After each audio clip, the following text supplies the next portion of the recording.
Alright, so the first week I spent researching and gathering references at home, and we only came back to the studio during the second week.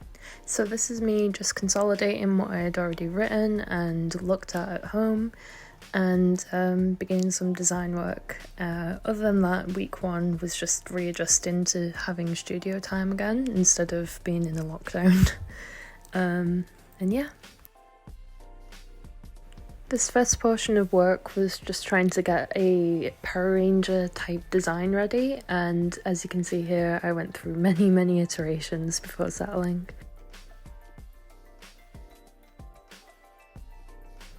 Week 3.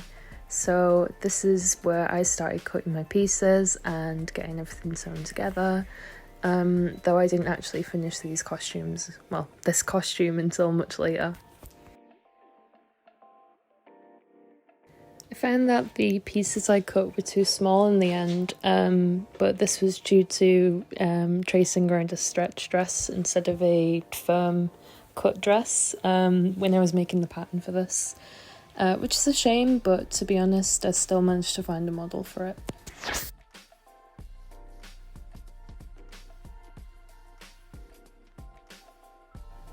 So the shoes you see being spray painted here actually didn't get used. Mainly because this was for a second costume that I had to cut out due to timing, but I did use some blue spray painted boots instead.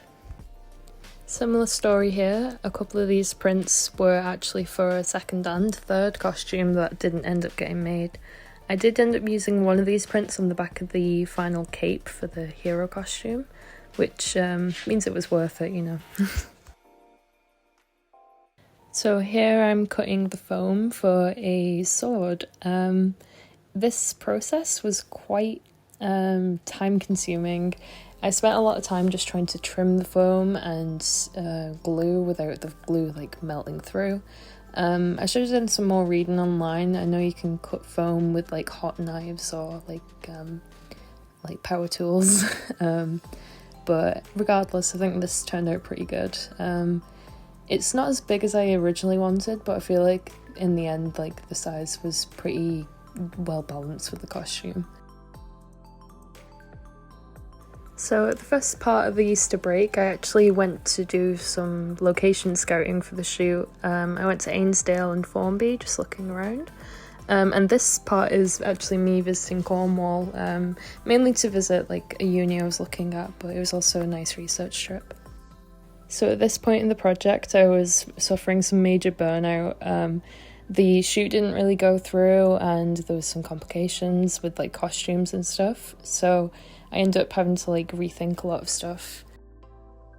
After taking last week to reassess my project and do some new designs, I was ready this week to actually get on making some new costumes. I found the process of making these costumes really relaxing since it was working with familiar resources. The only issue I found though is that I made them slightly too big since I didn't do any measurements or like comparisons midway through. During this week I also started a second set of costumes with the knitting machine. I found a lot of issues with this since I didn't really know which type of yarn to use, and I had quite a few failed experiments in the process. Luckily though, when I went to pick up more yarn at the weekend, I had a good talk with the lady at the store, and we found that it was actually double knit that you need to use. Something I didn't realise when constructing these garments would be how tough it was to iron the yarns. They were actually quite sturdy and wouldn't really reform, and I think that was because they were a natural fibre rather than a synthetic. I did a lot of jumping between the cardboard and foil costumes and the knitwear ones, purely because I wanted to keep engaged since my motivation was getting pretty low during this time period. Another element I really underestimated in this project was how long it takes to style wigs. I've never actually attempted to style hair on a more complicated form, and honestly it took me a full day to do the two. On the day of the shoot I just did some minor touch-ups to make sure nothing fell apart, as well as adding some string to tie to the bodies. I found with this, attaching this costume to an actual person worked a lot differently than how I imagined. Again, this was kind of due to my poor planning, but regardless, I think the shoot turned out really well. I completely forgot to record the makeup process, but it was relatively straightforward. I just did a Twiggy-inspired eye makeup with a solid colour, and then added some alien shapes to both the girls' faces. It took a little bit of time to warm up and properly get into the shoot, but I'm so proud of how these photos came out. I was struggling a bit with giving directions on this shoot, so I found that the girls would often pose in different ways and not really work compositionally with each other, and that's all down to me.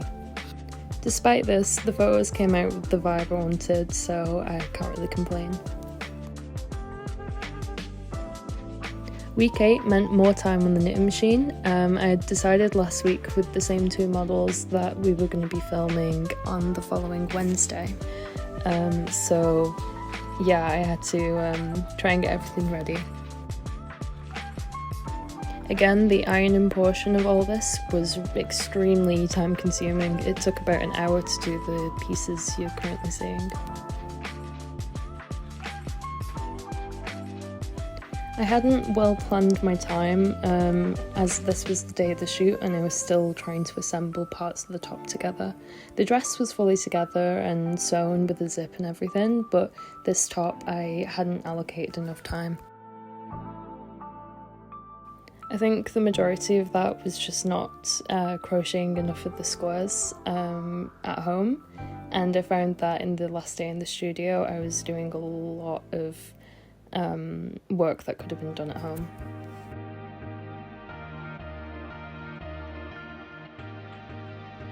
So this shoot went so much better than the last one.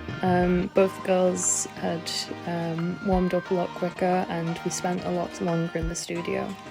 I think working with props actually really helped as well, and just in general I think the girls enjoyed the costumes a lot more, so it was easier to get natural poses.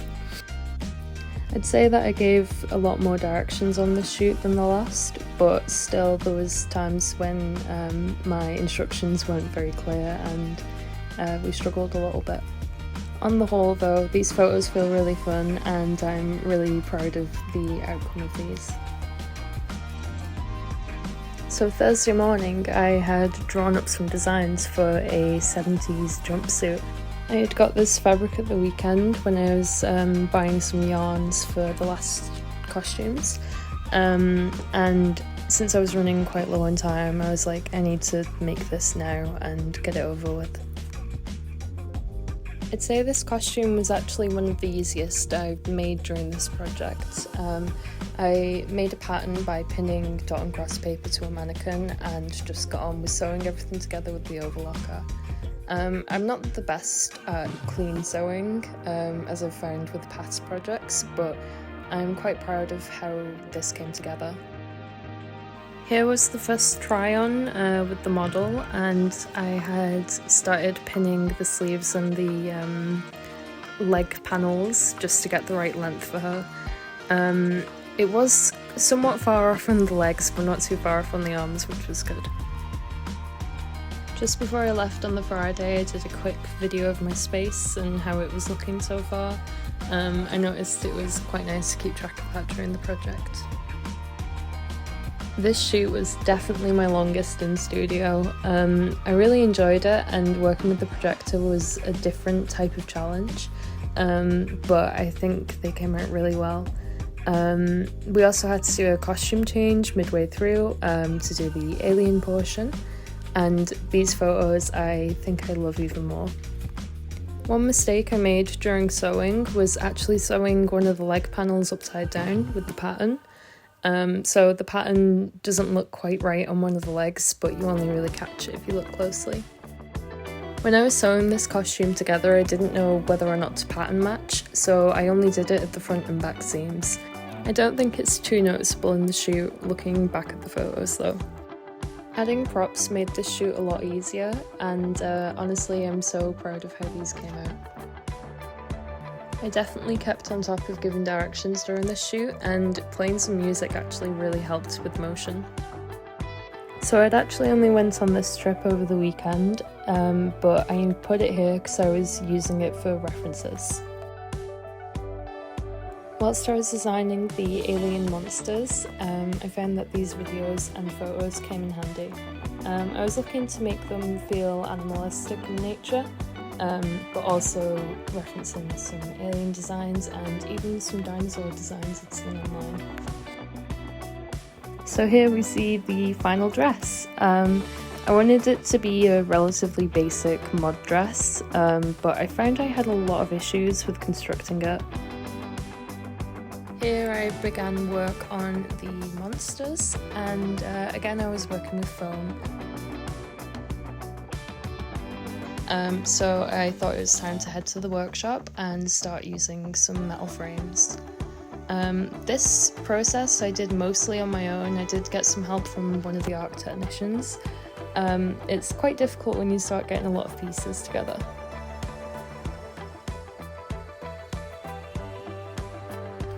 Friday of week 9 was here before I realised, and I hadn't painted my space yet.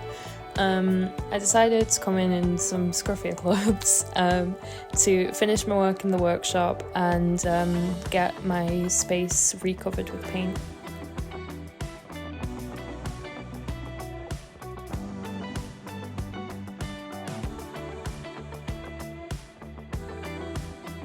And so it's week 10. I started getting on with attaching the paper to the walls, as well as keeping on top of the monster frames and making sure they're ready to be covered as soon as. And so at this point I realised my time management had been quite lacking. The walls took a lot longer than I thought, and I had to get a little bit more help with cutting them all out. But in the end, I got it ready in a day and a bit. And so it was time for the floors. I was inspired by Jim Lambie's installation at the Liverpool Tate that I saw back in September, and I decided I wanted to use vinyl tape to create some sort of floor pattern. A major challenge I found when doing all this was the tape warping. So it turns out when you pull out the vinyl tape, it stretches slightly. So when you place it, it tends to shrink back on itself and ripple up.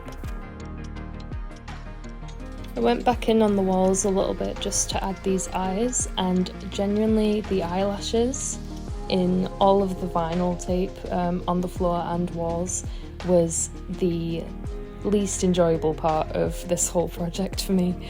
It took so long to cut them all out and place them individually that I never want to see an eyelash ever again.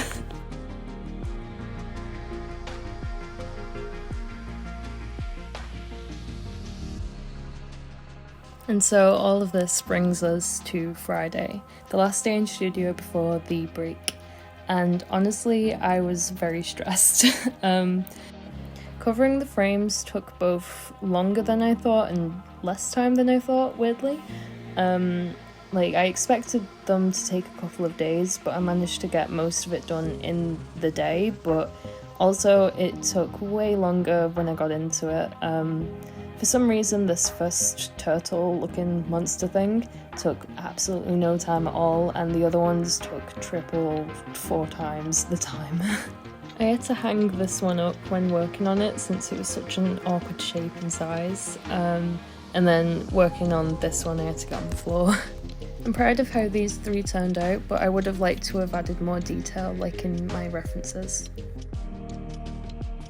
So during this week off from studio, it was time to get everything else finished off, and it was at this point I realised I hadn't actually ever finished that first shoot. I didn't really like the idea of just having this costume on its own though, so I designed a lake monster type thing to have act alongside it. It was very stressful trying to finish this costume in a day or two, but in the end I'm quite happy I did it. A lot of the videos came out really cheesy and cute. I think part of it is because of my friends and their great acting, but the other half is because I just love its face. I decided on Ainsdale in the end, and we had to visit twice to get all the videos and photos I needed. I gave a reasonable amount of direction during the shoot, but I found I ran out of ideas quite easily. I think adding some storyboards or maybe doing some lists next time would have really helped get more shots that would work. So this little video segment was something I had in mind from the beginning, and I really wanted to get in somehow. So during the last part of the week off, I got everything baked. I'd made these tiny eyeballs and this little brain to put in jars and bottles, like, you know, cheesy 60s, 50s films. Since I hadn't made a costume for this part, I really wanted to work with makeup as well. I wanted to take inspiration from vintage ads and somehow involve my cat in this. I made her this little collar and she was surprisingly happy just running about and playing in it, but that made it very difficult to get any useful footage of her. I really love how this little collar came out though, and I think the material was actually really comfortable for a pet, so it's something to consider in costume making for them. So this is one of my failed shots, completely out of frame and out of focus, and I actually experimented with some fake blood, which didn't go as well as I'd hoped.